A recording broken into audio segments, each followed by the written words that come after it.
today we want to discuss performance pay. We are beginning to roll that out. We've been crunching some numbers, and there's some principles that we're learning and some insights that we're having as we're interfacing more and more with our technicians about this process. So we didn't want it to do performance pay and have it be negative to them. We needed to figure out our numbers, and one of those numbers is related to your direct labor revenue. And believe it or not, we never even thought of direct labor revenue in our estimating. It's there. It's in there, but it's buried within the context of our whole estimate. And so we had to kind of decipher that out a little bit. Fortunately, over the last several years, we used to do our scheduling on money-based, but that you can have good paying jobs and bad paying jobs. So that was a little bit off. And we started changing to time-based, and that time-based is key to getting our direct labor revenue on all of our jobs. So it's really sharpening the picture of what we're seeing, and will give us the ability to actually have a GPM on each job. So yeah, I think that's one of the key things that we started to see was the metrics that people talk about, even in how you build out your pricing. The way that we were building out our pricing on jobs was really based on time. So we missed a few things. We're running about a 15% net. So it's not bad. It's not great. It's middle of the road. But one of the things that we did is we bundled everything. So what we're seeing in just building out the performance pay, it's forcing us to understand our numbers and to back figure a little bit, because we know the implication of going this way. And this is one of the things business owners need to really understand and not gloss over, is if you have obscured numbers, you don't really absolutely know what's happening. Right. So are your guys going to be hurt going into performance pay? And one of the things we keep hearing is that it's a mixed bag. Yeah. Right. There's failure and there is success, but it seems like the failures that we've seen in our conversations with companies that are roughly our size, smaller, that are in different verticals, but in the home service side, is that they didn't follow a couple key principles. And one of those key principles was they didn't deal with their large project pricing. They may have had a small reoccurring services that were really understood and dialed in well, but there is an area that was a little bit more challenging to price well, and they ignored that. Right. They didn't really square up their company to that. So one of the things that's slowing us down is just making sure that we're getting our processes tight so that going forward, we can see where there's issues and then correct them before the guys are doing the service. The other thing is this sense of education. It needs to be an ongoing thing. Mike Andes on Augusta Lawn Care talks about that quite a bit, the necessity for it to be in front of the employees daily versus you're doing kind of like how training can be. You train them for 2 weeks and send them out and good luck, right? we don't want to be doing that, and it's not going to succeed if we do that, because what we're doing is we're touching their pay, and you know how sensitive pay is.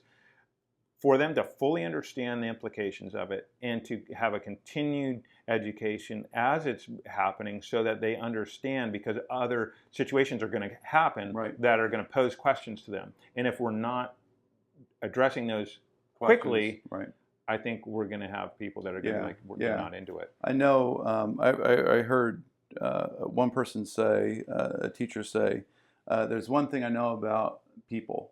I know there's 3 things I know about people. They hate change, they hate change, they hate change. and change is scary. No one, there's a shift. And what we're aiming at is we've taken a few employees and we're training them differently in ways of thinking about their paycheck. So they can see it, but before they don't even think about it. They know they're making so much an hour, so they're out and about. They don't think about it. But now I got a couple guys. We got a couple guys thinking about it because they're looking at what is the performance pay available today? How much did I make today? And breaking that down for them so they can actually see how much they made. I had one of the gentlemen. His hourly rate is around 19. He made $27 an hour yesterday on his route, and so he's starting to see, I can. You can see the implication. I can move the needle. In fact, I told him, you know who gives you a raise? And he goes, who? It's not Jared. It's not our supervisor, Chad. It's not me. It's you. You give yourself a raise. Yeah, And this that's is how you great. give yourself a raise. And so I taught him the day before he was struggling a little bit with his routes. And I gave him some input, taught him how to do a certain method with cleaning the windows. And then he hit 27 an hour the very next day. Yeah. And so he picked up his efficiency like that. And I think that's what we want to see with performance pay, is that the employees are taking personal initiative for their own, Yeah. taking responsibility for their own performance, where before it all falls on the supervisor to make sure that they're and chasing them. We want to lead them.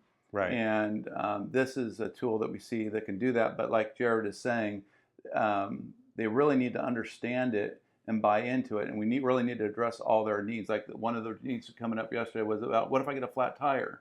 You know? Yeah. So I think that's one of the culture things that, as a smaller company, you probably have the ability to do, and I think it's really key, is creating a culture or a system in the process of going through the implementation, is having a two-way communication, not just, hey, I'm trying to sell you on the greatness of performance pay. The guys are going to assume that you're going to want to pitch the benefits. But really, the thing I think that helps it to be a success is taking their concerns and really addressing those concerns and making sure that those concerns are solvable, and that the guys understand, hey, I really value your concern, and this is how I actually think it can be solved. Or if it's a question or a problem that looks like it's a complicated one, that should give some pause, because if you can't address it properly and you can't thoroughly solve for it, maybe that's an indicator that performance pay, you're not really ready for it, right? I think you have to be kind of open. You may want something, but you may not be ready as a company. And you just have to be open. Your guys are going to help tell you, based on their questions, where they really think things are at. We're getting good buy-in right at the moment, which I'm really happy about. But there are legitimate issues. So I have a running list of their concerns, and we're addressing those behind the scenes now, because we haven't done a company-wide conversation about it. We're going to do that after we run the numbers a little bit longer. And I think that's another element, is being thorough in the process, not rushing it, making sure that those areas that perhaps you haven't had dialed in, you start dialing those areas in. Because I think where the temptation for me is, let's execute because I see this as good. But I've heard so many failures, and I think it's because they've executed too quickly and they didn't understand the requirements for this to happen well. Whether you're a shop with no location, you know, we've had a friend of ours saying, hey, it failed. Well, they didn't have a centralized shop, so they had no real culture. The other one was really a guy that tried it. And the large jobs, he didn't have that really dialed in. So the error wasn't in the performance pay. The error was he didn't have the jobs dialed in properly. It was actually a sales issue. And so it reveals your issues. It didn't show up until they're on the job, but it was hidden. And that's one of the things that we like, that we're liking about performance pay, is it brings in sharply the picture of how you're doing on each job. And it crystallizes that picture. And we've tracked our large jobs over the years. But because we didn't have a real great sense of it, the value of that tracking, it kind of dropped off. So then you just, we made, we grossed $5,000 on that, but what was our, gross profit margin on that job? How much labor was in that? Are we tracking that? Kind of, sort of. We just look at the number at the end of the year and we're like, all right, we're at 15% net profit. All right. It worked. Yay, good job. Somehow it may have worked in the overall picture, but some jobs work, some jobs don't. This zeroes it in on the job, the route, the person. And another thing that's nice, and I kind of alluded to it earlier, is that we have, instead of chasing a guy around to train them, Now they're eager to learn. I mean, we suspect the gentleman I had in my office the other day was eager to like, okay, yeah. Because the Oh, economics line up. Yeah, the economics line up, and it lined up immediately because the next day he produced. Right. And so he didn't have to wait for a raise for a year for us to look at his thing to get a dollar raise or whatever. He gave himself a raise that next day. But I think you bring up a good point, and the point is they're afraid of their pay not being steady because they're Yeah. used to this steady pay, and so they might have really good days and bad days. But performance pay has taken over the full 2 weeks of work, so it should work. We're thinking, but we're still in the process of investigating and we're figuring running it it out.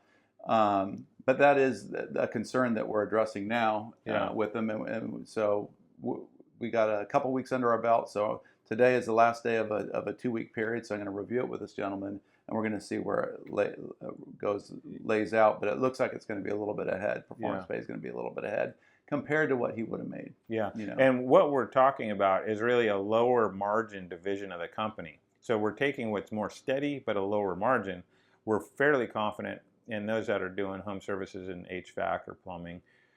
Your margins are generally tend to be a little bit healthier. We're taking the hardest part of the company, really, because we're really confident in the other two divisions having the flexibility for these guys to really make performance pay dollars. So we're doing the hard work first. And I'm excited because we're taking the time with the men. So we're preserving the culture of the idea of we want our guys to flourish. We want them to flourish as well as us as company owners to flourish. And I think that's part of the real success for performance implementation is if you're really wanting your guys to succeed, you're going to listen well, you're going to be able to thoroughly address so you get buy-in the first time. Because I've heard it over and over again. Guys try it one time, they try it again, they try it three times. It may be that they didn't have their metrics right, but it also is in part because you don't listen thoroughly, so you don't address the real issues that the guys have, not what you think is an issue, but what they're telling you. Yeah, I think that it's important to keep those communication lines open and listening to their concerns for sure, and getting that input, and then also being like Jared said earlier with the training. It's not something you do and then you just leave it. Right. It's something that we're going to have regular meetings every week. How are you doing? Here's the chart. It's very open and transparent of what everyone's making because everybody can see it. In fact, on the app that we have, it just shows the leaderboard. It shows a leaderboard. And so they can see the potential of what other employees are getting. So it's definitely a change in culture and being more open with our books and what we're making on the jobs and whatnot.